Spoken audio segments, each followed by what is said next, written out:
What's up, folks? How's it going? Welcome back to the stream. We're doing something a little bit different today. We have a bunch of new players in the Discord server.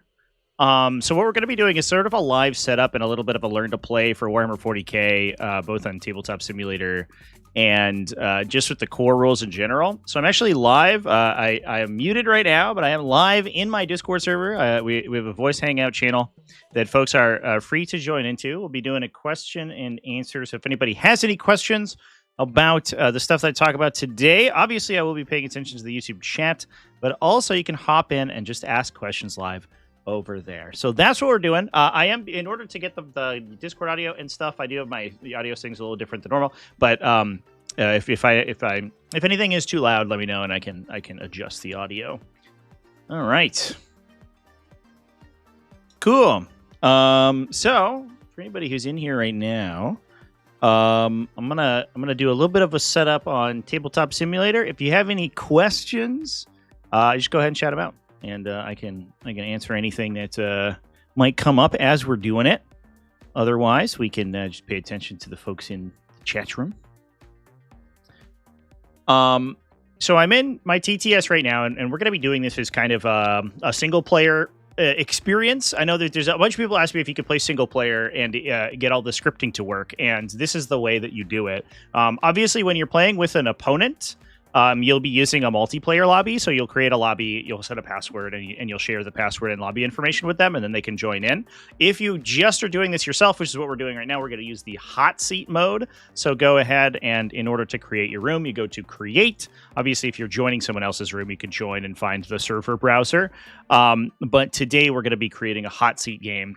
What this is essentially going to do is we're just going to do player 1 and player 2. It's just going to essentially allow us to play as if we were playing a multiplayer game, but we only need one person or one machine to be connected to the lobby in order to do that. A lot of the scripts for the scoring and stuff for Tabletop Simulator require at least 2 players, and so we need a second player in order to get that working. Now, in addition, I have actually I wonder if I can do this real quick. I'm gonna just flip my camera off real quick here, just to showcase the stuff on the top of the screen. Now you can see sort of in the top right here, like way up in the corner, this is where the players get listed. If you are in a multiplayer lobby, there will be a little medal, like a badge next to them. That's called promotion. It's not going to be relevant here, but if you are playing with someone else, the person who's hosting has like full authority to do anything. But in order to allow the other player to do things like spawn models and copy and paste things and create lines and stuff like that, you have to do what's called promoting them. You just click on their name and there'll be a promote option there. That's important because that's something that can sort of fly under the radar a little bit. In this case, because we're playing hot seat, everyone has host permissions essentially, so that isn't relevant here, but that is going to be something that is relevant when you're playing with multiple people. All right, so let's put my camera back. Here we go. So now we're going to load in our map base. So I'm using the FTC map base. There is another one that I will level with you. I have not used, and so I don't know what all the details are. I believe, to my knowledge, the basic stuff, the basic bones of both map bases. The other one's called Hutber's map base. Are the same. The other one just has more additional tools on them. This one's a little bit simpler. This is called FTC Competitive Map Base. So we're going to load this one in. The general setup should be the same for both ones. So we're going to click on that, and that is going to load us into the game. Now, the basic sort of map, the basic composition for the 40k map bases are just 2 players, 1 versus 1. So you can see we have a red and a blue player. Now, Tabletop Simulator it allows you to assign yourself a color. The thing that, and there's a bunch of colors available. We can see all the little spots down in the corners here. the map base itself looks for player red and player blue, so somebody has to play red and somebody has to play blue. Don't just like assign random colors because they not all the scripting will work. In this case, we'll set player 1 as red player, and then player 2 is going to join because this is hot seat. If they were doing this as a hosted lobby, each player would get this menu separately and they would choose separately. In this case, we're just going to choose it for red and for blue. So we are loaded into our map base. We're going to go ahead and click confirm for gaming. If we confirm for map making, a lot of the scoring, it just takes the scoring elements away so that we can play around with you can build maps and stuff on it. But today we're just going to do gaming. And then from there are tools to construct our mission. Now, most of the time, if you're playing in like a tournament or an organized game or something like that, you're going to be given a mission in order to play. However, this map base does have options for playing for generating missions for you. So you choose your format. Currently, Pariah Nexus is the current competitive format. You're most likely going to be playing Pariah Nexus. And you can have it either draw random missions for you, or it can draw from the Games Workshop approved TM mission set that's in the Pariah Nexus tournament pack. So if we, for example, click a full random mission, this is it will draw us cards from the deployment, special rule, mission rule, and primary mission decks, and to generate us a mission to play. We can redo it if we didn't like the mission we get, and continuously draw ad infinitum. Or if we want to give ourselves a little bit more of a standard mission, we can do it from the GW ones. Obviously, the GW set has a huge chart. I actually can pull it up. I don't know if this will. This probably won't stream into the Discord, I think, because I think it's just doing my tabletop simulator, but it will show up on YouTube. So here's the mission, the tournament pool. I have a link to the chart in my Discord server. It's in the T5S2 resources channel. So if you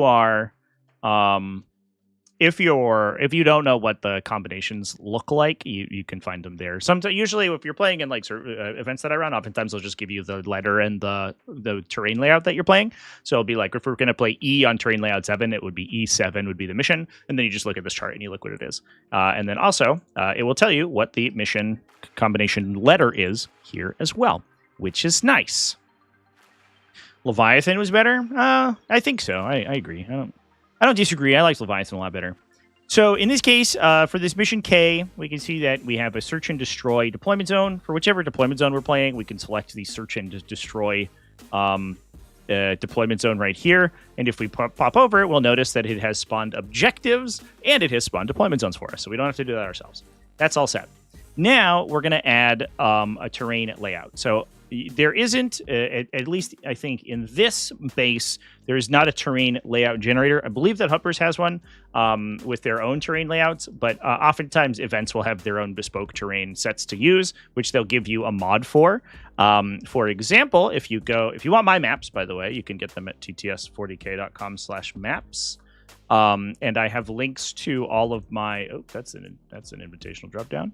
I have links to all the collections that you can subscribe to, so you can get all of the maps yourself on Steam. And then whenever you're playing an event that uses these layouts, you can just use the mod you subscribed to. In Steam here, you can click the plus button and it will subscribe it to you, and that will basically download it onto your tabletop simulator. All the mods that you have subscribed are listed here, so you can see all mine. I have some other stuff that's I've been grabbing models from and things over the years. Now this catches a lot of people off guard, but loading the map is a little bit funny. We just clicked on a mod to load in the map base, and there's essentially two ways to load these mods into Tabletop Simulator. Just clicking on them loads the game, which means it replaces all of the existing stuff in your lobby. It clears out the lobby and it replaces it with a new game. The idea there being is this is like originally designed for board games. If we wanted to play Monopoly, we wouldn't need any of the bits from Go, for example. So if we wanted to switch games, you just move to a different mod. However, obviously for this, we need to add this map to the terrain layout that we're to the map base that we're playing on. So let's say, for example, we did get what did we get? Mission K. Let's peek our chart here. K can play 1, 2, 3, 4, 6. Usually I'll roll a D6 and I'll like re-roll 6s or something and just go down the line to generate a map for myself if I have to do that. Or you can just do like a 5-digit random number generator or something and go all the way through. So we are gonna, let's say we're on layout 2, just randomly here. So we're gonna go ahead and grab layout 2 in our workshop. So obviously this is layout 2 from my map base, for my map pool.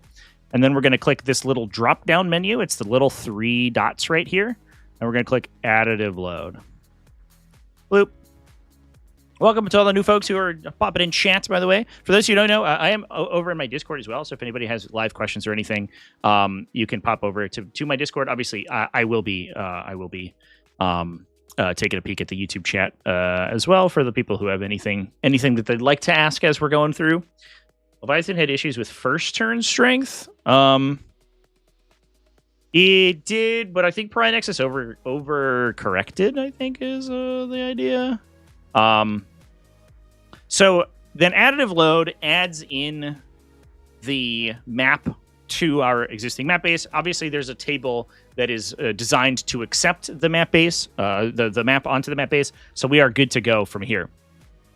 Now from there, we're basically ready to start playing. So it's time to spawn our armies. So we're going to go to, if you have set up an army previously, and I do have a tutorial video on how to set up an army. I'm not going to go through that today. You can find, you should have saved your army as an object, and you can find that in your objects menu. So you're going to go to object, spawn a saved object, and we can find a list that I want to play. So I have, let's see, I have a couple random armies in here. We've got a Tyranid army. We'll do the classic Leviathan matchup here. We have a Tyranid army for player 1. Okay, and then over here for player 2. We can actually pass over to player 2. There we go. We're on player 2. It doesn't really matter who spawns the army, in fairness, but we're just going to do that for consistency. We're going to spawn an Ultramarine army for player 2. Boom. Blue for Ultramarines, as they say. Am I using Force Org or the older mod? So the older mod is no longer supported. Force Org is the way to go for new models.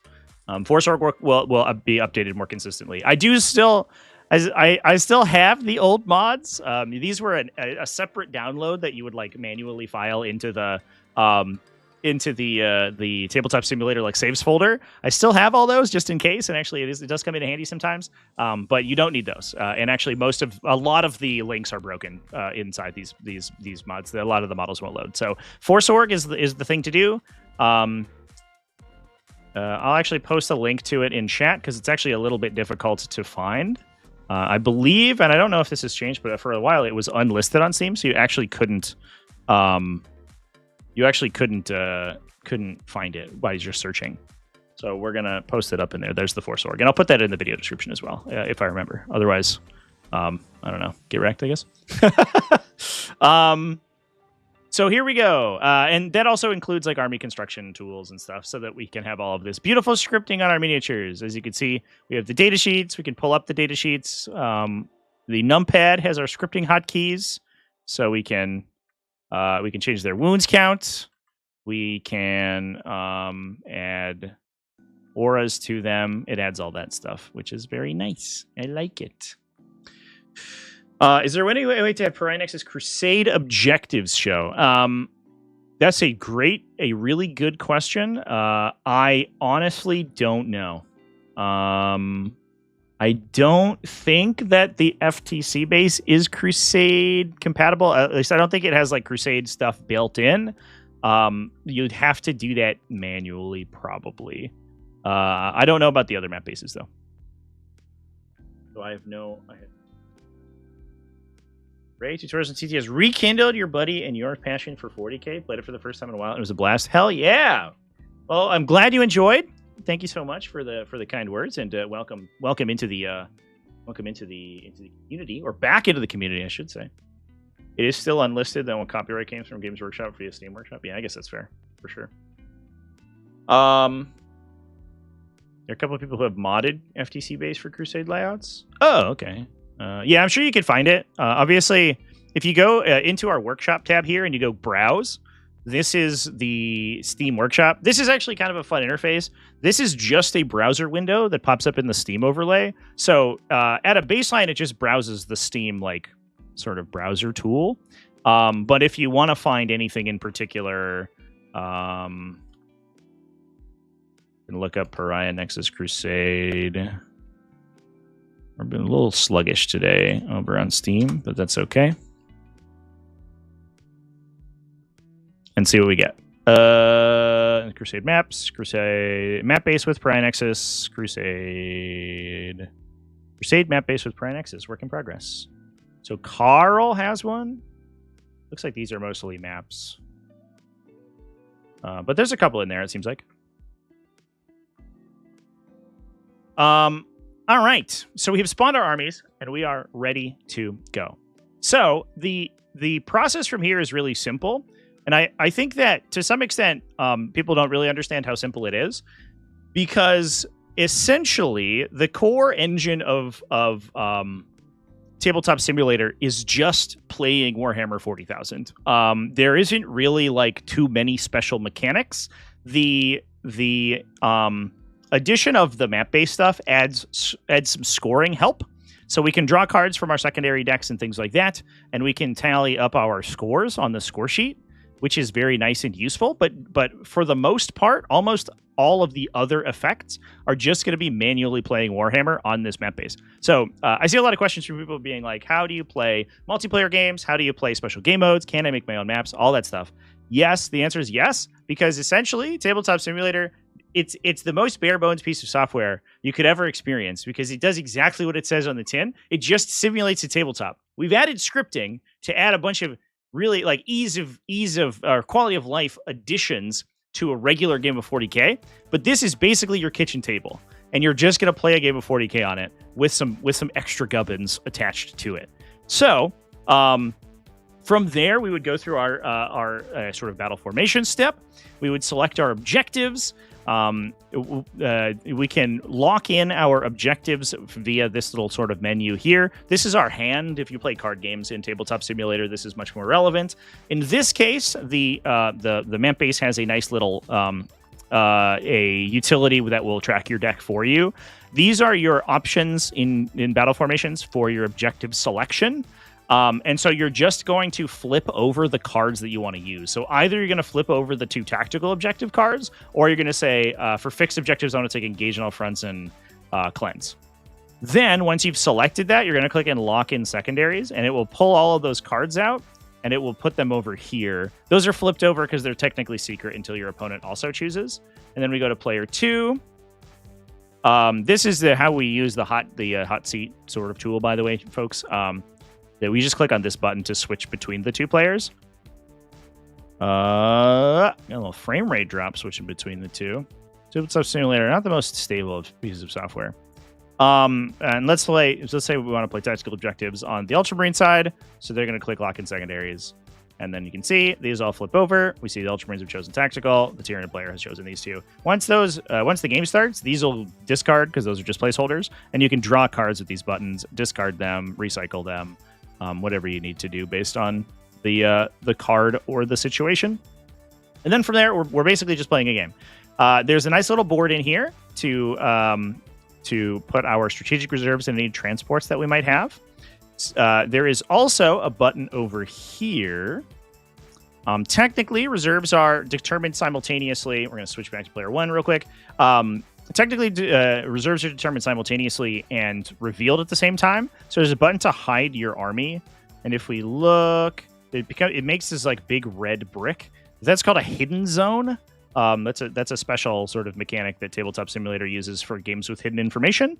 And if we switch over to player 2, we can actually notice that the entire player 1's entire army is hidden. So they're going to be able to make all of these determinations without the other player knowing. And then when you're done, you just click show army and it will show you what your reserve selections are.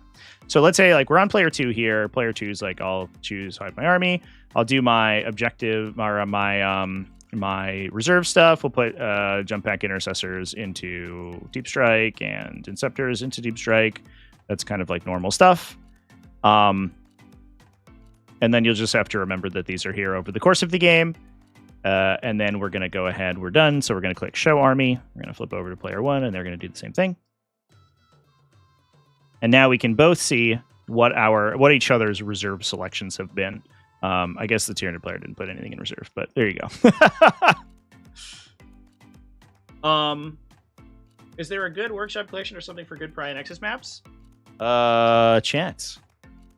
Of course there is. It's mine. So you just go to this link right here. Here, I'll put it in the chat for you. So these are my maps that I use for my events. They have they're based on the Games Workshop loadouts that are in the Pry and Nexus tournament packet. And I do update them over the course of the season to ensure that they the models remain online and stuff. There's both a full-size collection, which is what we're using right now, where I put a bunch of scripting and atmospheric lighting and shit in, which looks cool. I also, for the people who are lame, I also have a light version, which is less CPU intensive because it doesn't have all the extra gubbins. But obviously, we shame everyone who uses those ones because they don't look as good. So there you go. All right. So from there, we're gonna start. We're gonna talk less now about how the tabletop simulator works, and we're gonna start to talk about core rules stuff. Because we're basically gonna run through deployment and then maybe a mock round or so to give a very brief overview on how Warhammer 40,000 works. So we've done all of our battle formation stuff. I think technically what we should have done is determined our attacker and defender first, but that's okay. The dice rolling uses this little dice rolling mat. This little brown box here is the custom dice roller, and if you put a die inside it, it will roll it for you. There's also a roll button on Tabletop Simulator, which is just like sort of a physics simulation. But that one's a little hokey, and it's also it takes a while, and it's annoying because the dice physically move around the table. Putting dice inside this thing is much faster. Plus, these little buttons also let us manipulate dice. This lets us re-roll dice in a particular row. This lets us delete dice in a particular row, and we can even, if we right-click it, we can do everything of that row or below, or that roll and above if we hit this button. So that's super nice. There's also a button to roll everything. There's a button to spawn additional dice if we need it. So we're going to be using this to roll our dice as we go through this. So both players will roll to attack and defend. This doesn't determine the player who goes first. There is only a roll essentially to deploy first. It also allows a player to choose the deployment side, but in 99% of games that you'll play, unless you're playing like a narrative style game, the maps will be largely symmetrical. So the roll to choose table side doesn't matter so much. This is essentially a roll to deploy first. There are different strengths and weaknesses to deploying first. Generally speaking, if you have infiltrating units, let's see, what is this tiered list that I have? We do have infiltrating units. We have lictors. If you have infiltrating units, deploying first is better because you're able to block out opponents' infiltrators from setting up in the middle of the table by deploying in the spot that they would like to go in. Otherwise, you often want to give your opponent the opportunity to go first, to deploy first. So we're going to roll this. And the Ultramarines player, as you see, has rolled a 6, and the Tyranid player has rolled a 1. So the Ultramarines player will get to choose. They will deploy the first unit. From there, deployment ends up being a back and forth trade. So each player will take turns deploying one unit at a time. This trash Ultramarines player also probably should have attached units to their characters. It's just Calgar. Marius Calgar will hang out with these intercessors. So that's determined in the battle formation step. That happens when the reserves gets determined too. So the Ultramarines player will end up deploying the first unit. Their deployment zone is demarcated. The Ultramarines player has this, and that's also sort of depicted on our little card here, as you can see. Interesting thing about this layout in particular that people sometimes get wrong is you're not allowed to switch the corners. Some people say, "Oh, I'll deploy these corners instead of these corners." It's always these corners. It's bottom left and top right there. That never changes. So in this case, the Ultramarines player must deploy in this area. If they have units with infiltrates, like our scouts have, That is a special ability. It lets you set up 9 inches away from outside of your deployment zone, 9 inches away from the enemy deployment zone, 9 inches away from enemy models. It's a very good ability for holding objectives, completing secondaries early in the game. Scouts are a great example of that, so we're going to put them out in the in an aggressive spot. We're going to put them over here, for example. Now, every time you set up a unit, they must be inside unit coherency.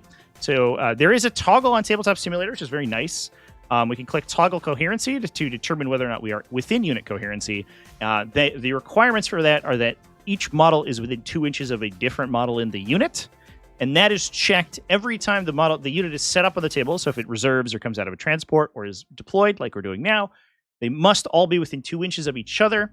Also, each time it ends any kind of movement, it must end that movement in coherency. If it doesn't, it goes back to its original position, and you got to go try again. So, and you can tell here in Tabletop Simulator, we have a green outline on the guys who are in coherency. As soon as we remove models from the unit, they get a red outline. We can determine very quickly whether or not they're in or out of coherency. There's also, we can use the little auras 4 and 5 allow us to create a circle around our models. It's easy to tell if you're within 2 inches of each other if you make a 2-inch circle, and you can just put him there, and you can determine pretty easily. Now, obviously, we can't go within 9 inches of the opponent's deployment zone, so we'd do something like that. If you're 8 or higher, you need 2 adjacent. Yes, that's correct. Yeah. So if we are, for example, Marnius Calgar over here, he has an 8 model unit because he himself is 3 models. Him and his honor guard, and then he's attached to a 5 model unit. In this case, each model needs to be within 2 inches of 2 different models. One thing that people get confused about when they see units placed, I wonder if we have a Tyranid unit we can show. We do. We have a Termagant unit over here. Is you'll see units like strung really far. So you'll see a Termagant unit that looks like this. And they're all the way out like this. And this is very common for units that are trying to like deny deep strikes and deployments and stuff like that. If we toggle our coherency, I guess this one maybe doesn't have it, but that's okay.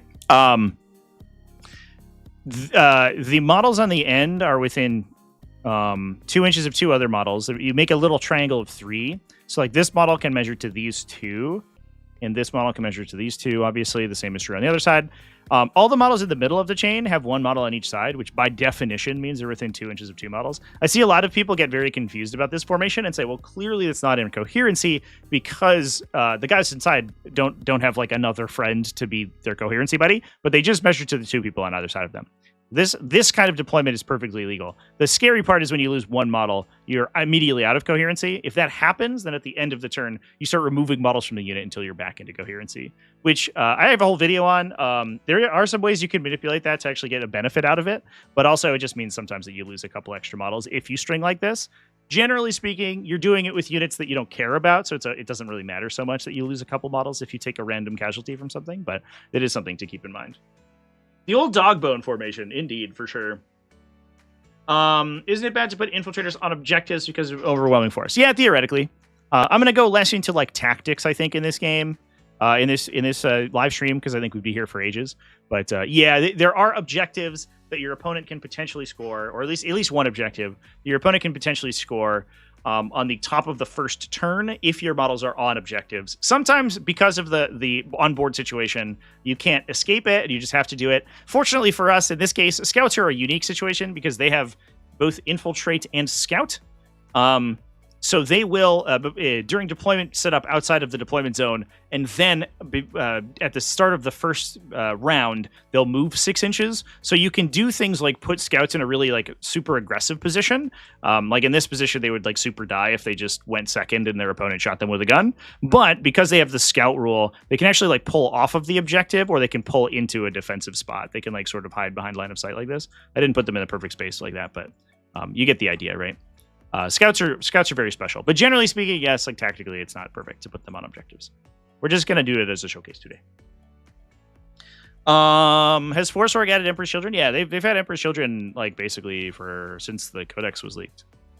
They're not in Chaos Space Marines anymore. They have their separate file, I think, is what people got confused about. For a while, they were the World Emperor's Children stuff was in Chaos Space Marines.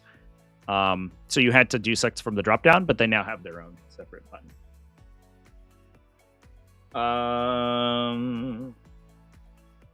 All right, let's move on. So we're going to go back and forth deploying units. We can do a similar thing on the Tyranid side to put a lictor sort of out in the open with all of the infiltrating units to ensure that they have spots to go. And we'll put some scouts over here.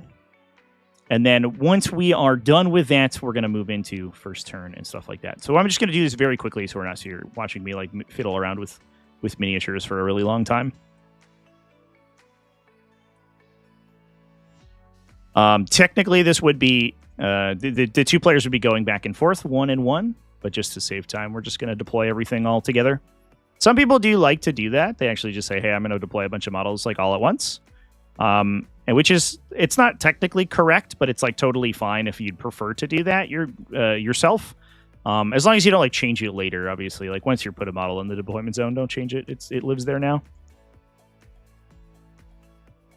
Question about Youngbloods tournament. Are there restricted Legends units? Or are there going to be clocks? Clocks are not required. If you don't have to play with the clock. It's a very casual format, so we're there's no requirement to play out a chess clock. If you and your opponent both would like to, I absolutely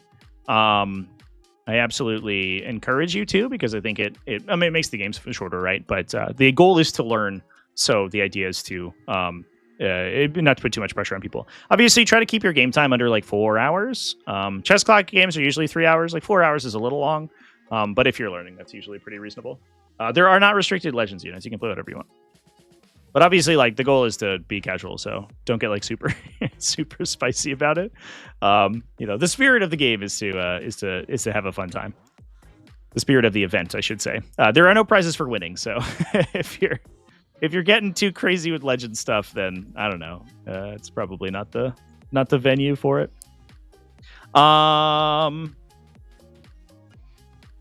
So some spicy meta lists already. Well, here you go.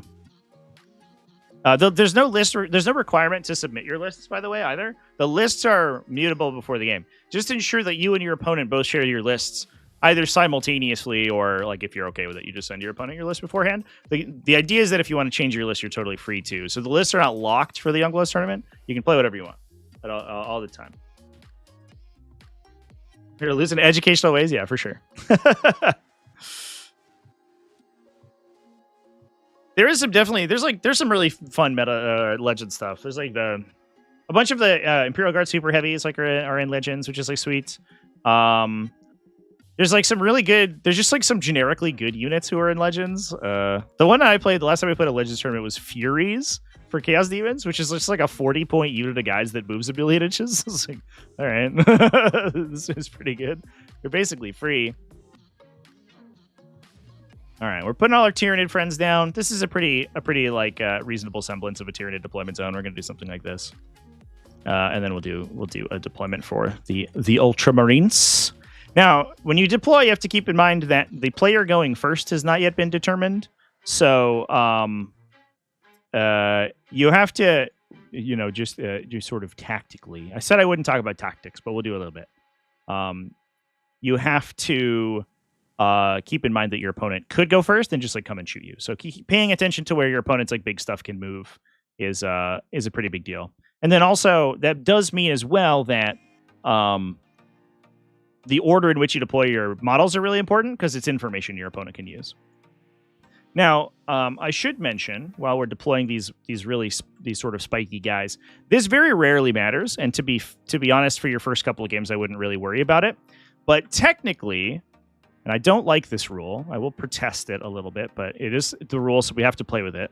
Technically, no part of any model can extend over the deployment line. So you can see our little assault intercessor here is sticking his pistol over the deployment line, despite the fact that he doesn't use his pistol for measuring. So he's here, but his pistol's out here. There are some line of sight benefits to doing that. That's technically against the rules. It very rarely matters, but if you are trying to play very cleanly, make sure that all of your guys are wholly inside this area.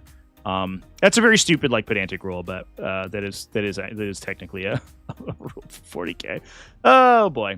And we'll put all our friends over here as well. There's our Invader ATV, our little bicycle friend, Storm Speeder, Marty Scalgar will hang out in the middle.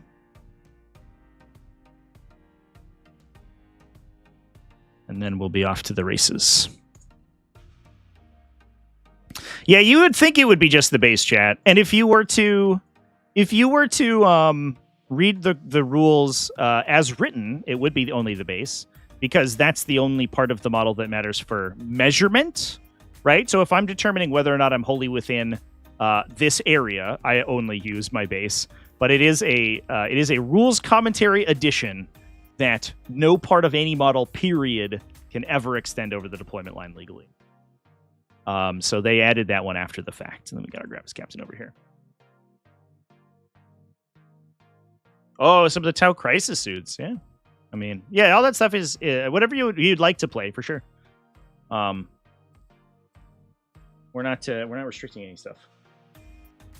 Any tips on keeping 1.1 inches off a wall without measuring manually? Yes. So if you have yellow scribed your units, which you should do because it's very nice, you can use the yellow scribe key numpad key 4, which creates a little aura, and you can hit that multiple times to make the aura bigger. So that's when you see you see competitive games where there's just circles everywhere, especially if your opponent has like a million deep strikers and stuff that's going to pop in. You'll create 9-inch bubbles on all your screens to make sure that you know where the opponent can set up. And in real life, they'll use like usually they'll have a 9-inch widget to measure out. But for us in Tabletop Simulator, we can just say, oh, I don't want to be engaged on the other side of this wall, so I'll make a 1-inch bubble. And we'll just put the bubble so that it doesn't extend over the other side of the wall like that. Ta-da! And now you have done that. That's a very like precise maneuver in real life, but a benefit of Tabletop Simulator is that we can just go. We have a tool that tells us whether or not we are within an inch of the wall here. And obviously, like if I was too close, we could see my opponent could engage me from here. But because I am here, suddenly we're good. Look at that. Gorgeous. Cool. So we are, and then numpad key 5 removes all that extra stuff, so we don't need that anymore. So let's talk about actually playing Warhammer 40,000. We're how long are we into this live stream? We're 40 minutes in. We haven't actually played the game yet, so let's get her done. Let's go.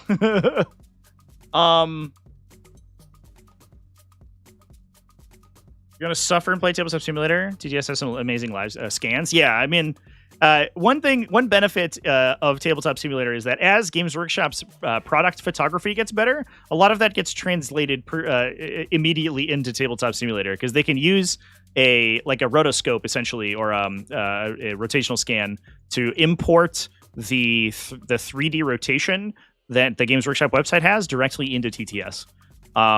And create a 3-dimensional facsimile of the heavy metal model, which means that we get these gorgeous looking scans in Tabletop Simulator, which is super duper cool. Also, it is perfectly possible, and I know Raiko, if you check out his channel, has a video on how to do this. I have not done it myself personally, but it's something that I'm going to do at some point. If not for 40k, then for sure for Restorm. But it is possible to import your own miniatures into Tabletop Simulator in this way. There's a special app you need on your phone, essentially, and you need like a good lighting and photography setup. But you can play with your own minis. Like the Swarmlord, for example, is someone's Swarmlord that they painted, and they wanted to play with in Tabletop Simulator, so they imported him in, and now he exists in TTS, which is so cool. The cool thing about Tabletop Simulator is that it almost perfectly sort of encapsulates the tabletop experience because a lot of this stuff is customizable. I don't do it quite as much anymore. I was actually going through my old files. Let's see if I still have any. But I used to have modded armies that I played with. I don't know if I've saved them from 9th edition, but I would add effects to all my armies. I don't know if I have them anymore. My old armies. Does this guy work? No, I think some of the effects are broken now. That's too bad. But I used to I had a play a Gene Star Cult army, and all my headlamps were lit. For example, they all had lighting effects on them. They're really old, though. But that's a cool thing about Tabletop Simulator. You can also, as I'm talking about this, because this, I think, is a relevant point, if you go to this custom menu here, you can actually... oh, this one doesn't have it, unfortunately, but I think these ones do. You can find the image of the skin. So basically the way Tabletop Simulator works is that all this stuff, all the miniatures, the models, the colliders, and the skin that's on the model is hosted somewhere. You get a bunch of hosting for free on Steam, which is where most of the stuff is hosted. But so you can also pull files from elsewhere. So you can host it on an image on Imgur, for example, and then just port it into Tabletop Simulator, and it'll pull the Imgur link, which means that you can just access the files yourself. So, for example, if we pull this diffuse image link from this exocrine and put it into a web browser, we get the file for the exocrine. So, if you wanted to get real spicy, you could take this into Photoshop and you could recolor it, or sort of improve the skin and make it look however you want. So it is perfectly viable. It's a little difficult, as you can see, but it is viable, and I have done this before, to paint your own miniatures in Tabletop Simulator, which is really cool. That's just rad. I do that for terrain quite a bit, actually, especially if I'm trying to color code terrain features to different players. I will repaint them and do color replacements and stuff, which is pretty sweet. How do you spin the model's accuracy? Pound, that is a great question. Yeah, so up in this... Can you see it on? Oh, no, my overlay is on top of it. Let me fix that, chat. If I grab this and put it on top of my camera, then we can take a peek. So you can see up here on this top right-hand side next to the menu button, there are lift height and rotation degree options. If what's probably happening to you if every time you rotate your models, if they go 90 degrees, you probably have it set to 90. And if, as you can see, and if I pick this guy up and then I press Q and E are the rotation buttons. So WASD moves the camera, Q and E rotate, and if we rotate, we can see that he just moves 90. Which is annoying, and we don't need that. But the minimum setting is 15. 15 can be a little bit big. 99.999% of the time, that's fine. 15 degrees is like perfectly adequate. If you need a more exact rotation, you go over to the left-hand side to this gizmo tool, and you hit rotate. If you click on the model, you can just rotate them on the y-axis here by like individual tenths of a degree. You probably won't need to do that, and it's annoying, but that is how you do that, like more exactly, essentially. That you use that a lot in like map building, especially to ensure that all the maps or all the stuff is like rotated correctly. But you don't really need to do it in like the course of normal gameplay, typically. All right, so we are getting into our game. So deployment has been completed. Now the players will go ahead and roll off to take the first turn. So you'll each roll a d6. The highest player will automatically go first. Important to note that there isn't a choice here. Whoever wins this roll-off goes first, regardless of whether or not they will like it or not. And there are a lot of armies that want to go second, so that's unfortunate for them. So we'll roll our dice. It looks like the blue player wins again. Ultramarines stay winning, you know what I mean? And they're gonna be rocking it out over here. So we are going to go over here. The blue player has won the first turn roll-off, so we can click on this button to select which player won that roll-off. In this case, it's Ultramarines. That means that when we click Start Game, make sure you don't press this button before all your deployment and your pregame stuff is done. Now we're going to click Start Game, and that's going to get us into the actual battle. So as we can see, the objectives have locked in, the deployment zones have been automatically removed, and now we are off to the races. And what I'm going to do is actually I'm going to click on the blue player's turn so we get all of their tools. Now this button opens up. This is a tracker for phases. You don't have to use this button. If it helps you to remember, then it's definitely useful, but it's not entirely necessary. But as you can see, as you click this, it will move through each of the individual phases. There's also a button, camera's in the way of it, but there's a button to move it on in the top. Can I move it? No, I can't. In the top right corner as well. So as you finish a phase, you hit the button. You can also right-click to just pass your whole turn. That's what you'll find most players do, is that they'll just go through the phases manually, and at the end of their turn, they'll just right-click the button to pass it to their opponent. Every time you pass it, you'll also find that you gain command points based on the round, because everyone gains a CP at the start of each battle round, or at the start of each turn, excuse me. There's also a button to gain a CP. So each time the player passes a turn, everyone gains a command point. There are ways to gain additional command points. One way to do it is by discarding your tactical objectives. You'll also have abilities, for example, and we will resolve this right now. In the command phase, Marnius Calgar has an ability to generate a command point for his army. My scripting's broken, apparently. I get this guy? No. All right.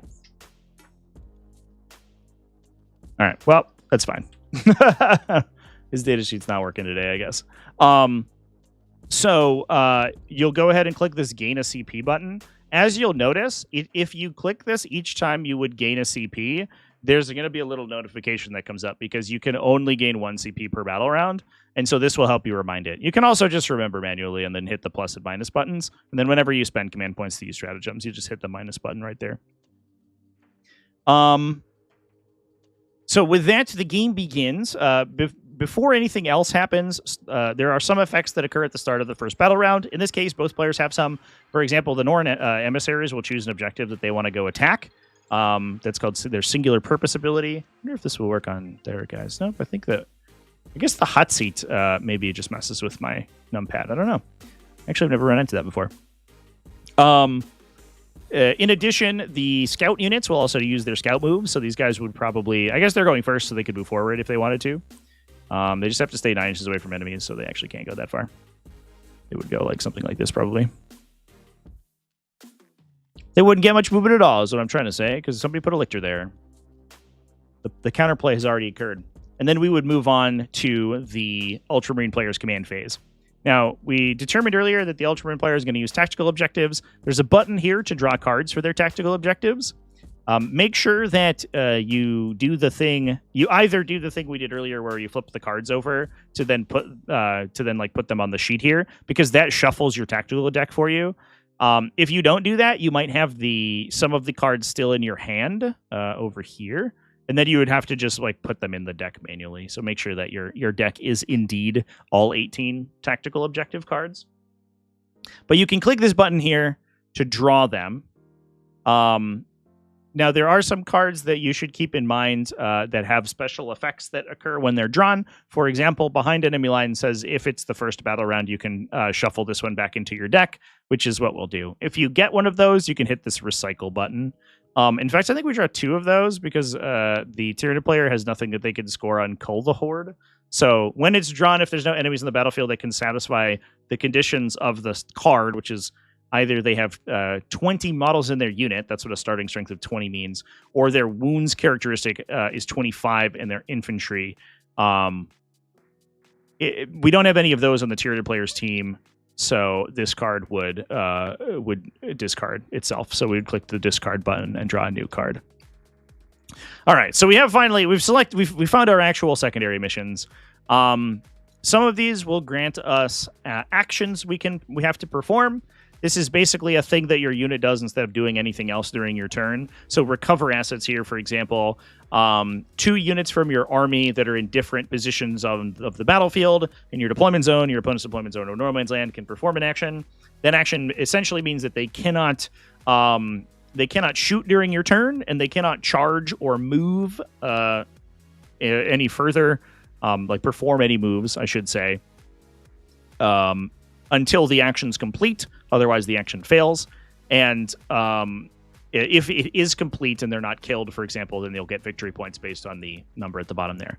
So this action starts in your shooting phase. So your unit does it instead of shooting. And it continues until the end of your opponent's next turn. Once that's done, you'll get points for it. So you give up basically a full round for your units. You can move into position and then do the action. That's all they can do. If you give up that for two enemy units and your opponent isn't able to get rid of them, you'll get victory points. So that's nice. Assassination is just about killing enemy characters. Oftentimes you won't get those on turn 1, but it is what it is. So those are the secondaries that we've drawn, and we will move to our movement phase. Now, in the movement phase, each unit in an army will be selected to move. So this is a little bit of like a colloquial term called an activation. You'll find that basically all phases in 40k are progressed by selecting units to act in that phase. So there's not a technical term for that. It's just being selected to do X. Usually, we'll call those activations in the community. So each unit in the movement phase will get a movement phase activation. They can spend that activation to either move, advance, fall back, or remain stationary. Remain stationary is really simple. They don't move anywhere. They just stand still. Some stuff that gives you bonuses for remaining stationary or requires you to remain stationary, and you can remain stationary if you're in melee. That's primarily how you keep fighting an ongoing melee combat. Falling back requires you to be in melee and allows you to move out of combat. Moving just moves your movement value, so you can see our like intercessors here are movement 12 on their little tooltip. And then advancing allows them to move their movement value plus a d6 roll. However, it stops you from shooting or charging, so there's downsides. What we'll do is we'll go down the list of the Ultramarine units. We'll choose them one at a time and choose what they're going to do. And when we choose it, we'll resolve that action and then move on to the next unit. So, for example, we're going to go... if I chose to move Marneus Calgar first, he would get a little bit constrained by our Assault Intercessors here, because if he wanted to move, he would end up moving into where the Assault Intercessors are. That's not okay. Your units can move through each other, with some exceptions. Your monsters and vehicles like Gilliman and our Hammerstrike here can't normally move through each other. The Hammerstrike can move through Gilliman if he wants to because he flies, so he can move over units. But Gilliman, for example, cannot move through the Hammerstrike. That's the downside, and you have to have enough like real estate on the table in order to place your models at the end of your movement. But other than that, you can go through other models. Some terrain features will also have special rules. Ruins, for example, allow infantry, as well as Gilliman, who's called out almost specifically, to move through the walls. Otherwise, big vehicles and things will have to go around ruin walls. You can move over the flat elements without penalty. So we would want to select our Assault Intercessors to move first so they don't get in everyone's way. And we're going to just move them up to attack these little guys over here, the Hormagaunts. So we're going to select them, and we're going to choose to perform a normal move. Each model is going to move 12 inches, so we can move up to 12 inches wherever we want to go. Because they are infantry, they can move through walls, so they are able to proceed through the vertical elements of that terrain feature. From there, we now have extra space for these guys to move, so we're going to select Marneus Calgar to move, and we are going to move his unit. Now, Marneus Calgar has a special role where his unit can advance, shoot, and charge all at the same time.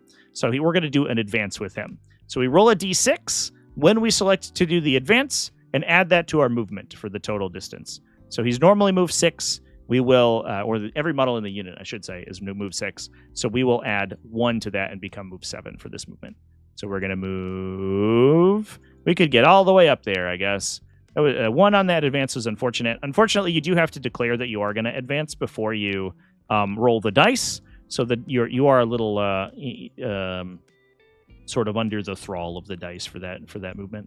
So you can find being situations where you're like, well, if I roll a 1 on this advance, it's really bad for me, but you don't know if you're going to roll that 1 before you choose to advance, unfortunately. From there, we're going to do that for all of our whole army, essentially. So we would go ahead and move every model, either their base movement characteristic, stay still, or choose to move, advance, and go an extra d6 inches. So I'll just do that really quickly, just to showcase. We'll move this Gravis Captain up with an advance. Look at him go. What a Chad.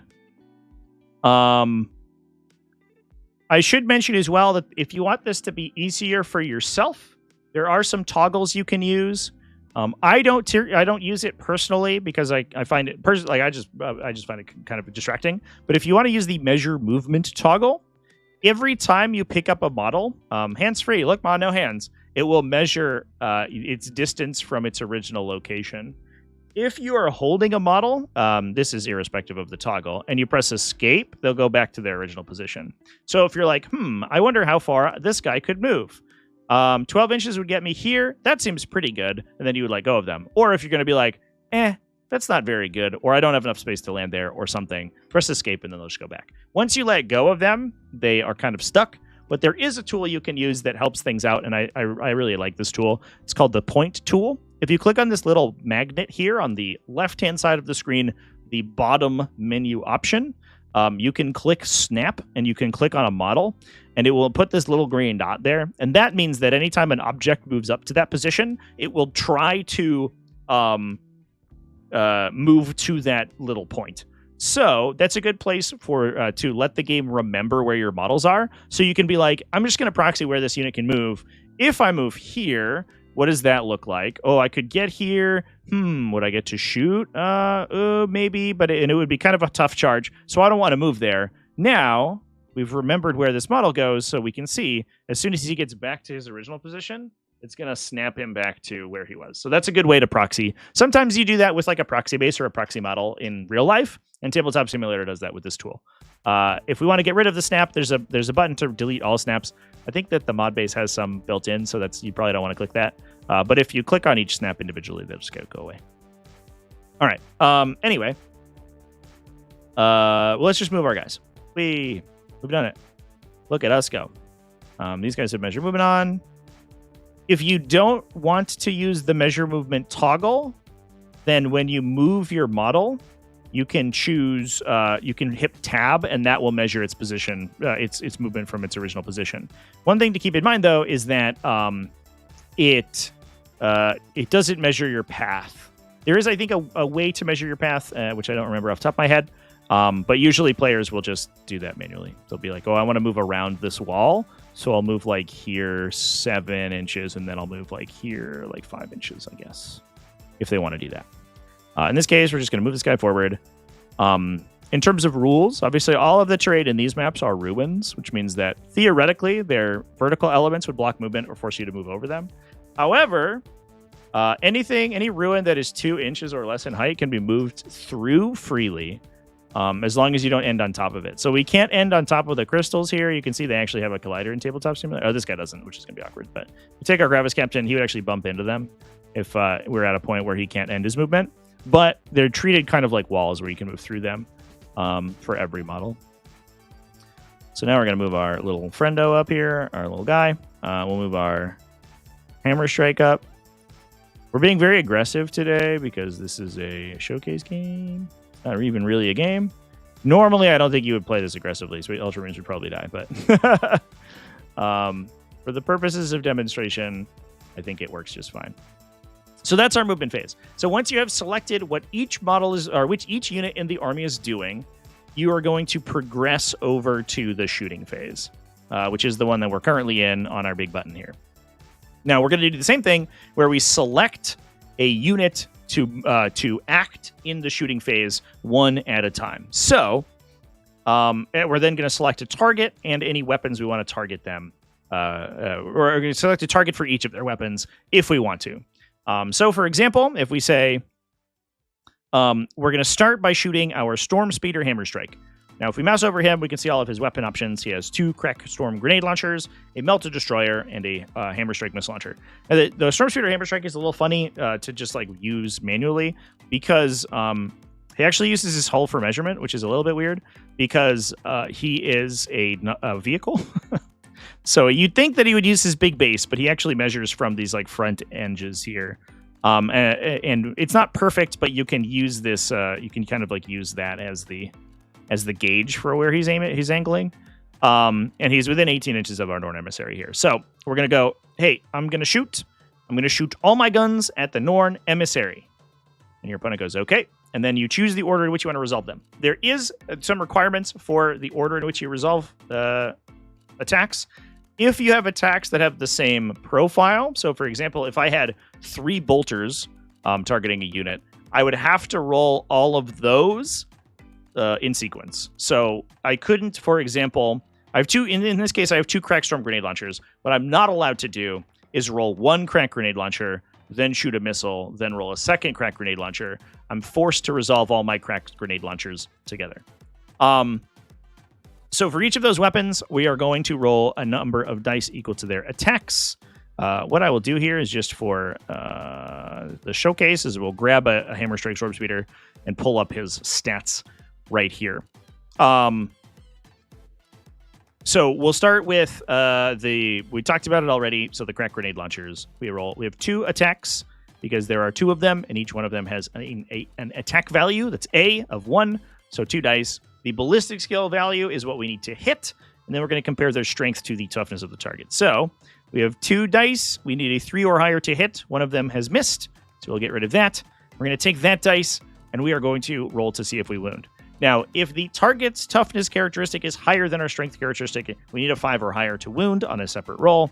Then we're going to go to the saving throw. If we don't roll a 5 or higher, the wound fails. So here we go. A little lag. Boop. We did not roll a 5 or higher, so that attack is going to fail.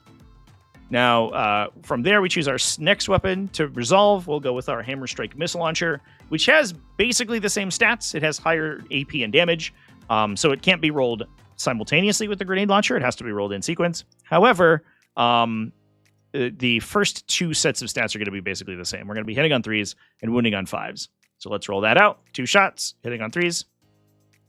Look at that. We nailed it. See if we can roll that to wound. Wounding on 5s. We rolled 1 of them. So the 4 goes away. We don't need that. We rolled a 6, which is going to put that into the hands of the red player. So if we swap over to our red player for illustrative purposes here, we would go over to the red player side. They would say, you've put 1 wound onto my Norn Emissary.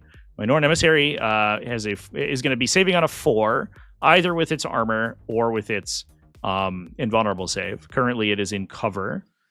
Because the Storm Speeder cannot draw line of sight to the entirety of the Norn Emissary, so it gets +1 save. But either way, it's going to save on a 4. So if we roll a 4 or higher on our saving throw, then we would save. In this case, we rolled a 1, so that doesn't do it. Now, the damage characteristic of the Hammer Strike is D6, so we're going to roll D6 to see how much damage we do to the Norn Emissary. Here we go. 4. Easy peasy. We're going to reduce the Norn Emissary's thing by 4. I wonder if I can use my scripting if I am on my thing. I don't know what I did. Oh, there we go. To my numpad, but there we go. So we now can see that our emissary is at 12 wounds out of 16 rather than being fully healthy. Last and certainly not least, on this Storm Speeder, we have 1 Melta Destroyer. That's 3 attacks. Hit on 3s. Nailed it, and wound on 5s. So no wounds on that one, so we don't have to take any saving throws. And that is the Storm Speeder Hammer Strike done. So from there, we would go through every single model, every single unit in the army that is eligible to shoot. That means units that have an eligible target and are didn't advance this turn and are in melee. So we could, for example, fire with our scouts. We could potentially fire with some of the units in the middle here. I don't know if they have line of sight to anything. The ruins will block line of sight. That basically the corners of the ruins will block line of sight. So in this case, we'd have to see around them. We'd have to see somebody around that corner, but we don't. So our other units aren't eligible to shoot this turn, so we're not going to bother. And we will progress to the charge phase. So we'll click the button to go to charge phase. And then our activations in the charge phase will be charges. So what we'll do is, this is a tactically unsound maneuver here, but we will declare a charge with our assault intercessors. So the correct process is that we will select the intercessors to charge. We will select an enemy within 12 inches or one or more enemies within 12 inches as the target of our charge, and then we will make a charge roll. So we're going to select our assault intercessors. We're going to select these Hormagaunts. They are within 12 inches, and we're going to roll to see if we can succeed with that charge. So charge roll is 2 dice. We add them together, and that's the amount of movement we have available for this charge. So in this case, we have 8 inches of movement. Now, the charge is successful if an 8-inch move from any of these models would be successful, would be enough to bring them into 1 inch of the Hormagaunts. Normally, you can't move within an inch of enemies, but charge moves and fight phase movement obviously allows you to. So, in this case, we can clearly see that 8 inches would get us into engagement range, so we are good to go.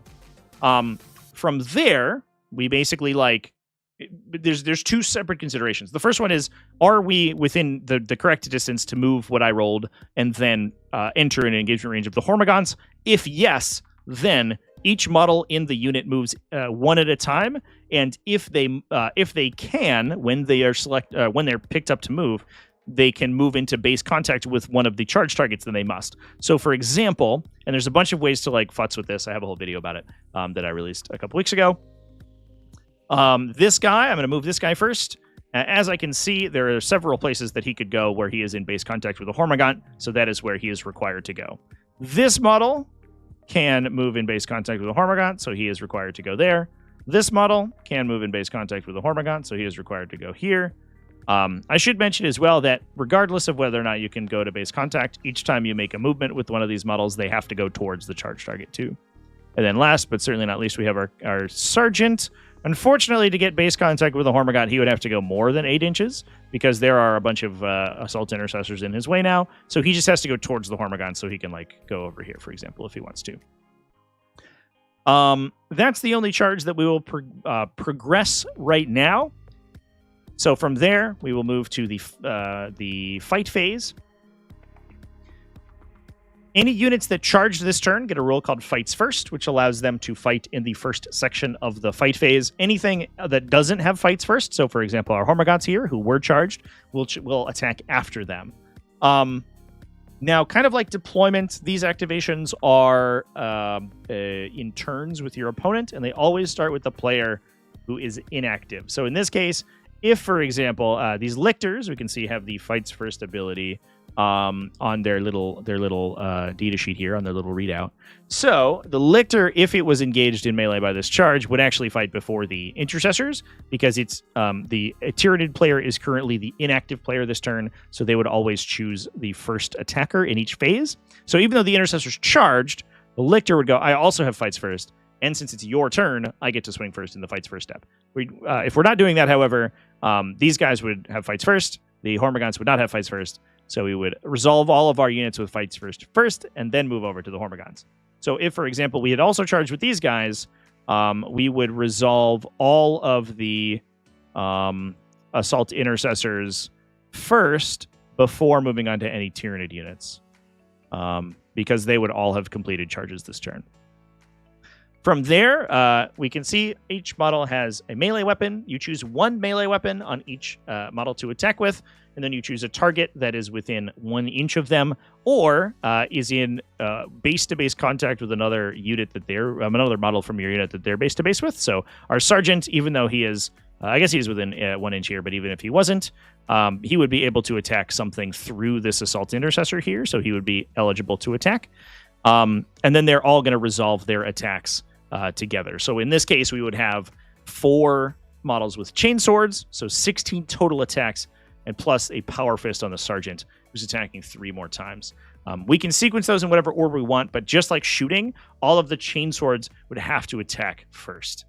Once those attacks are resolved, the unit can consolidate. They can move 3 inches towards the closest enemy model. Individual models move towards the closest enemy individual model. So if we assume that we've killed our Hormagaunts here, each one of these Intercessors would have the opportunity, if they wanted to move towards the closest enemy. So this guy, for example, would move towards this Norn Emissary into base-to-base contact if they can. This guy would move towards the Swarm Lord. This guy, I think, would end up moving towards this Lictor. We do have to end that move in coherency, so it might end up in a illegal move. But I think if we do this, then they're good. This guy would have to be pulled back for coherency to be legal. That would be not a very good move because they would just die instantly, but for the purposes of a showcase, that is how a consolidation would work here. What happens if you have a random damage weapon? Yeah, so there is some weirdness. So generally speaking, you'll roll all of your attacks if you together. It's called fast dice rolling. There's a special rule in the rule book about it. So all of your attacks that have to be rolled at at the same time. So for example, our Assault Intercessor unit would have to roll all of our Strength 4, AP 1, Ballista, or Weapon Skill 3, no special rule attacks in order, in a sequence, essentially. The fast dice rolling rules say that if those are all targeting a single enemy, we can roll them in a big batch. And this is basically like how 40k is played, right? You take all your attacks. If I have 4 chainsword guys with 4 attacks, I have 16 attacks, so I roll all those. And then I roll the hits, and then I roll the wounds. The core rules do say that if you have a damage value that is random, the attack actually is not fast dice rolled. And that's because like the damage characteristic of the it's kind of like a Schrodinger's damage characteristic on the like weapons like this missile launcher and stuff. So you don't know what the damage characteristic is yet, so it can give you additional information if you roll them all together. Technically, those would all be resolved one at a time. Usually how that works is that, like we did with the Storm Speeder, he would roll his Meltagun, for example. He would roll his hits and all his wounds. Then even if, let's say that he has given he's wounded his opponent twice with that weapon, the opponent would roll 1 save at a time. So the Tyranid player would go, here's 1 save, it saves, here's the second save. It fails, and then the damage gets resolved. Versus rolling them all out at the same time. If you're like brand new to 40k, I wouldn't worry about that so much. It usually matters if you have dice manipulation, but it is a weird idiosyncrasy. Yeah, so jump intercessors would have, they do have a special ability to those models. I kind of skipped over for the purposes of just the showcase here, but when they complete their charge move, so when we were back here, for example, in that position where if we had to base to base, if we could base to base, we had to, which I think was like this, something similar to this. I think it was the sergeant in the way. They would resolve an ability that could damage the unit they're engaged with at the end of their charge. That would happen before the fight phase begins. So if you have, and there are effects like this, like Tank Shock, for example, that deal mortal wounds. So you resolve the charge, you move all your models, and then you go, I'm going to use, it's called Hammer of Wrath. I'm going to use Hammer of Wrath, and I'm going to inflict some number of mortal wounds, usually it's 1 or 2. The Tyranid player assigns damage for those mortal wounds. Then you move on to the charge phase, or to the fight phase. If, for whatever reason, this unit gets killed, so let's say we had somehow, we did 10 mortal wounds, which is impossible with this size of an intercessor unit, but bear with me. If, for whatever reason, the impact attack from that assault intercessor unit kills the target, because the intercessor unit still completed a charge, they still get fight first, and they still are eligible to fight. They just, when they are selected to fight, they have to pile in towards the closest enemy before they attack. So each model would basically, like how we consolidated, would choose the closest enemy to move to, and then they could attack that model's unit if they got to within an inch or base with someone who could be base to base with it, just like we did previously.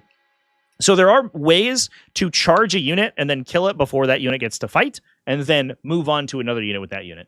A more realistic way for this to happen, for example, is if both intercessor units charged. Because each unit operates independently. I think I can make these guys like, let's make them red. There you go. Just to keep the two separate. Let's say, for example, both these units charge these Hormigons. These units activated first in the fight phase and killed them, which is pretty likely. These guys have charged, and but they aren't engaged. But that's okay. As long as you charged, you're still eligible to fight, which means that they could pile in, they could attack the Swarm Lord here. If they wanted to. They would probably die, but that's legal. So between, and you'll see this in competitive games sometimes, like between multiple units fighting or out of phase damage, so like Tank Shock, the stratagem out of the core rulebook, or like abilities like Hammer of Wrath, you could potentially charge a unit, kill it, then move to a separate unit by piling into that unit instead, if you would like to. So from there, once the charging units have fought, if we're in a situation like this where the player has units engaged, they would select them to fight one at a time. It would start with the inactive player, just like we talked about previously. So the Tyranid player would start first. But if the active player, if the Space Marine player had any units that were previously engaged, they would alternate with the Tyranid player fighting with their remaining combats. So those are existing units that don't have fight first, that are already engaged in combat, would fight alternating. And once that's done, we progress to the end of the turn. End of the fight phase, there's some things that happened. The scouts, for example, can go into strategic reserve if they want to. And there's some abilities that trigger. Then we pass it to the other player, and they are going to move through all of their phases as we just described. Essentially, that will continue over for 5 rounds. Once that's done, the game's over. So we could run through a turn to turn if we wanted to in this case, but that is basically a general overview of the core mechanics. So I want to throw it over to the folks in chat if they have any questions or any particular interactions or phases that we want to reiterate or go through before we sort of move on.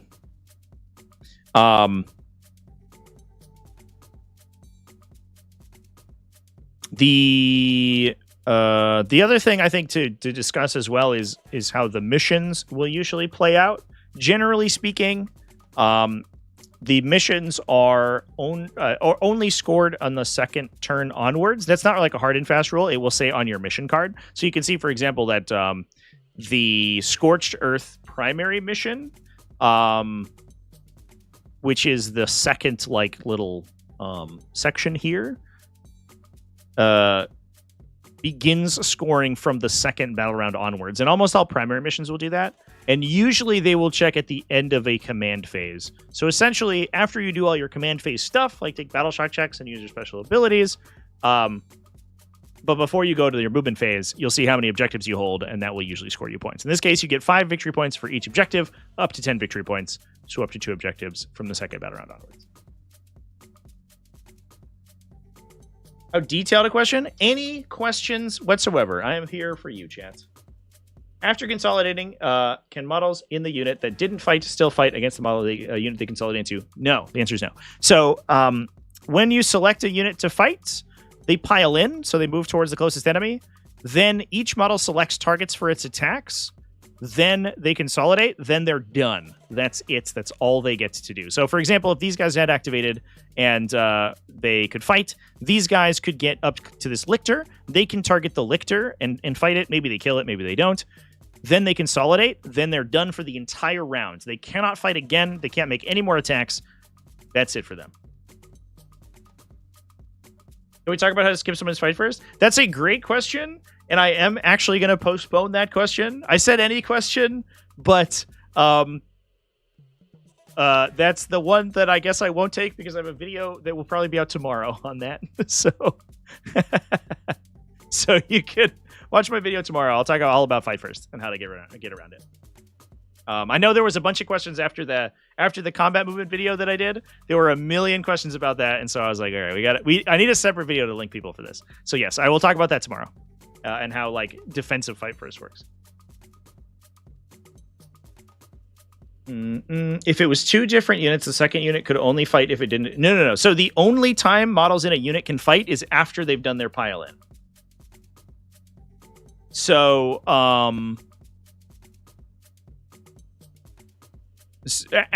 once you begin consolidating, that unit can't fight anymore that phase. They're done. So it's important to keep in mind because sometimes people sort of conflate the 2 combat movements. The pile in happens first, and then the consolidate happens. So you pile in, then you attack, then you consolidate. After you've piled in, you select all your targets. Those are the only models that are going to get to attack that phase. If nobody else gets into melee, even if they don't have any targets or anything, they're not doing anything. They're done. So, like for example, let's give us a different example, right? Let's say, for example, there was nothing here. Snorin's not here. All the Hormagaunts got killed. Goodbye, Hormagaunts. You're done. They all got killed by the first jump pack assault intercessor squad. The second one is too far away to pile into anyone, right? Our lictor's not here. They would try to pile in. If they couldn't get to engage a range of a new enemy unit, they actually stand still.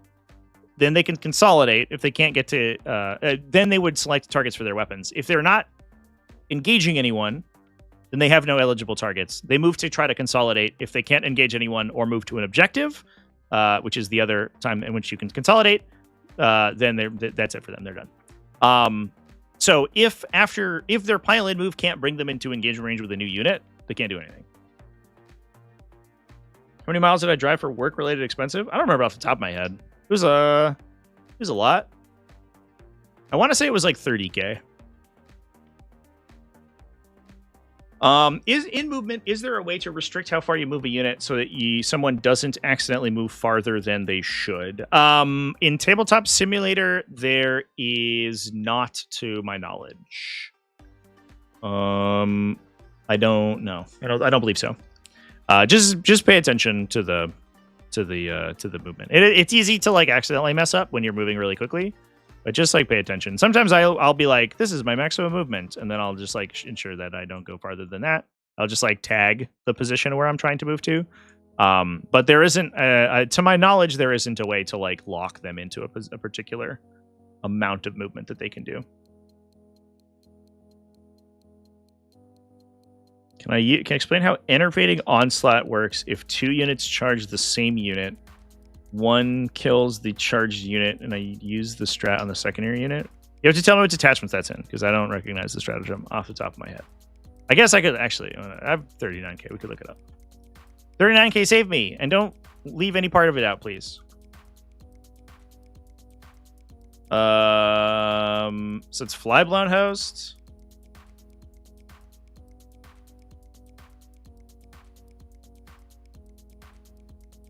It's Flyblown Host. You use it after a Death Guard unit in your army makes a charge move. The unit charges the same unit, and you use the strat on the second unit. I don't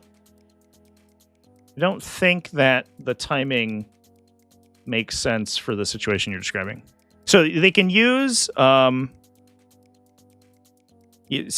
so you would I'm not sure I understand the question. So you would move the first unit and then into engage range and everything, and then you would move the second unit and they would do mortal wounds, and then that would be it.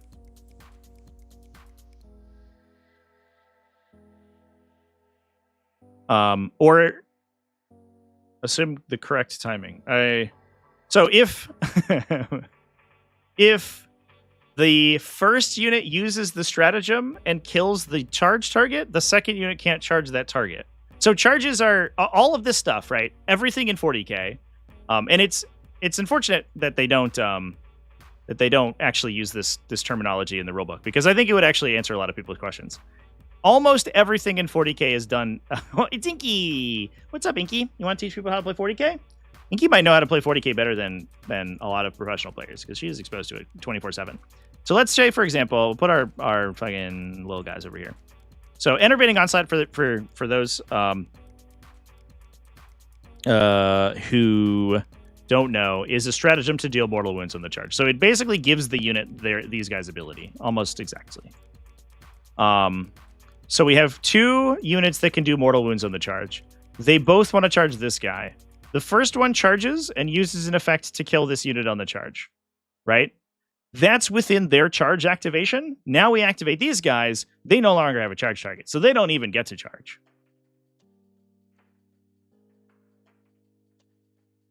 Right? So there's no situation in which this unit could charge and then this unit also charges and kill a unit that this unit also charges, right? We don't do it like this and then activate the stratagem on the first unit, right? We do it on the unit that has immediately charged.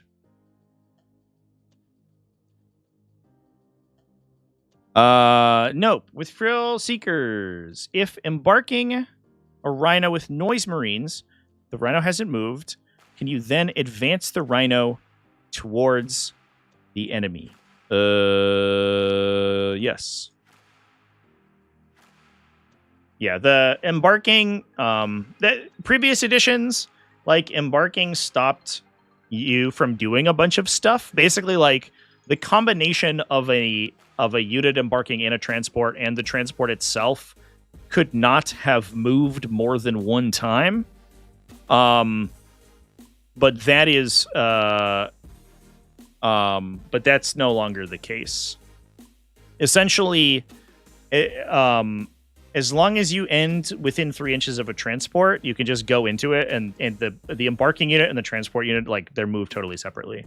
I think the only time that you can't embark is when the transport is engaged. No, that's not correct.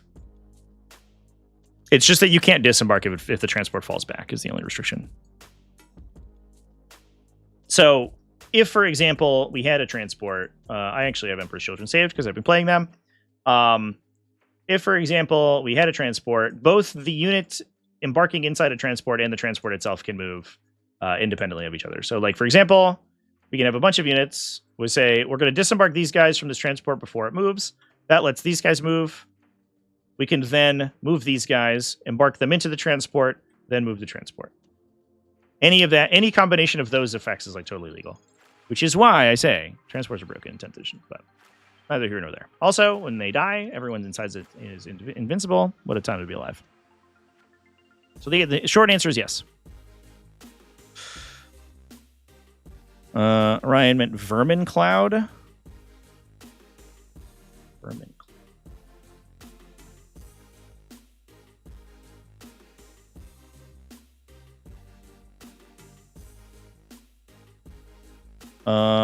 Okay, so Vermin Cloud gives you a 6-inch pile-in consolidate move. So there's a bunch of stratagems like these. These are actually really powerful in 10th edition. Some of them, keep in mind, pay attention to the wording, because some of them only allow, speaking of Emperor's Children, there's one of those in Peerless Bladesman. Some of them only allow consolidation moves up to 6 inches. The same with Bloodletters, actually. Can consolidate up to 6 with a Bloodmaster, but they can't pile in up to 6. So pay attention that it allows you to pile in and consolidate. So essentially what those would do is if we are in a situation like this, right?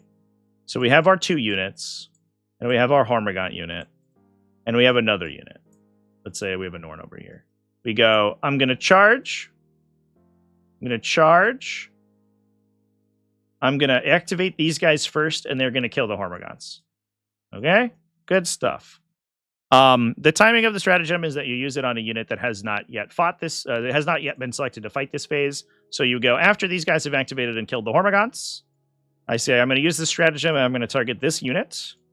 Then I'm going to activate this unit. They now have a 6-inch pile in, and they have to go towards the closest enemy, who's this guy. So we go like this, up to 6.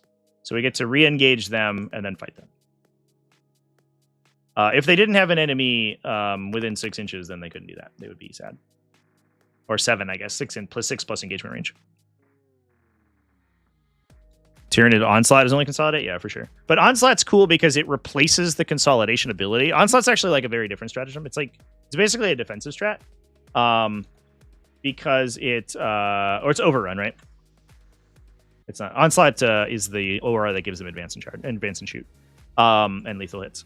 It's overrun. It replaces their consolidation move with a normal move of 6 inches, which is pretty cool if they are within synapse range. So it's either you can consolidate up to 6 inches, or you, instead of consolidating, you do a regular move, which means you can't move into engagement range of new enemies, but you can go in any direction.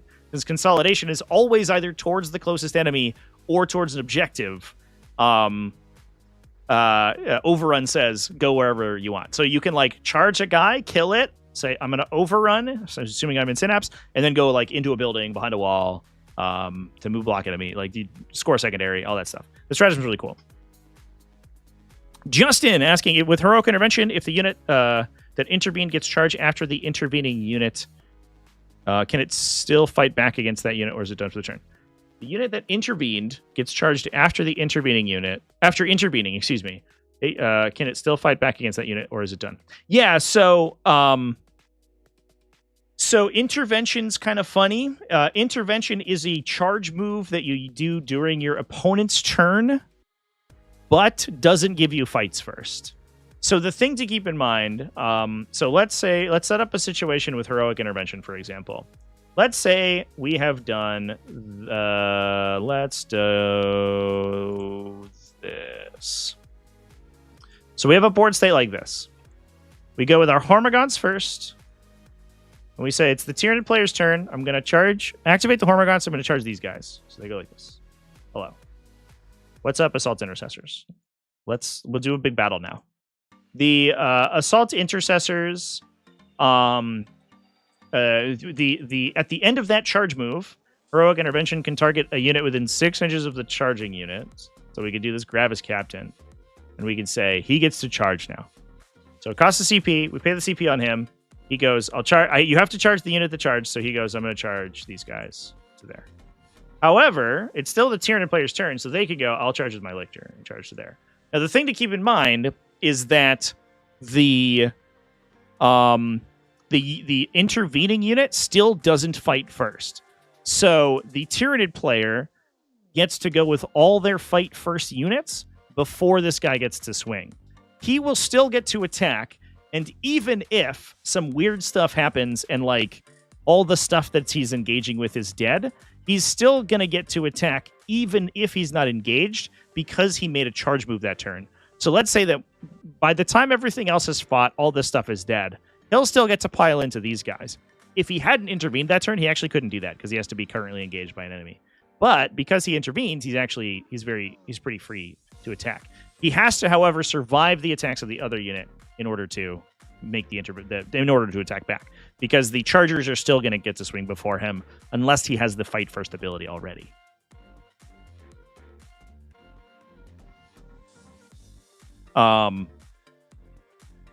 That makes Heroic Intervention seem really bad, but it's actually really strong. You obviously, like, you can tell when your opponent's trying to angle. Like, you have to be able to read the board state. If your opponent's in a situation like this where it's like, well, if you intervene, I'm going to kill you with this guy, this other thing or something, you're like, well, maybe I won't intervene. But depending on what your charge roll is for the intervention, let's say he bosses his charge roll and rolls like a 10, he could go over here. And now he's not even eligible for this guy to charge him in the first place. Plus, you can use the intervention to attack enemies that aren't going to kill you. So, like, even in a situation where a unit has, like, a powerful leader and then a bunch of idiots, the intervention, assuming you get a high enough charge roll, you could engage all the idiots. Like, if there was a captain in this Assault Intercessor unit, you could intervene in after they charged to engage only the Chainsword guys and not the Power Fist guy and not the Space Marine captain that's in that unit. So, like, it gives you a lot of control over what you can do. Heroic Intervention is really, really, really good. It's probably one of the stronger core strats right now. Largely because it's 1 CP. It used to be 2, which it probably should go back to. But that's neither here nor there, folks. Any other questions from people? I think this has been a pretty good breakdown. I hope I helped a lot of people set up the tabletop simulator. I hope everyone has gotten their value out of Core Rules stuff. Basically doing a very quick sort of a turn sequence rundown so that the folks who are just getting into some of our new player tournaments will have a baseline going in. We've got a little deep, obviously, in these questions, but that's because you guys have very specific questions. But as I mentioned before, we'll talk a lot about fight first and all this intervention stuff tomorrow. I'll have a video out. Hope you all enjoyed my Marnius Calgar video today, by the way. I did a little video talking about some wound allocation stuff and how saving throws are taken and things like that.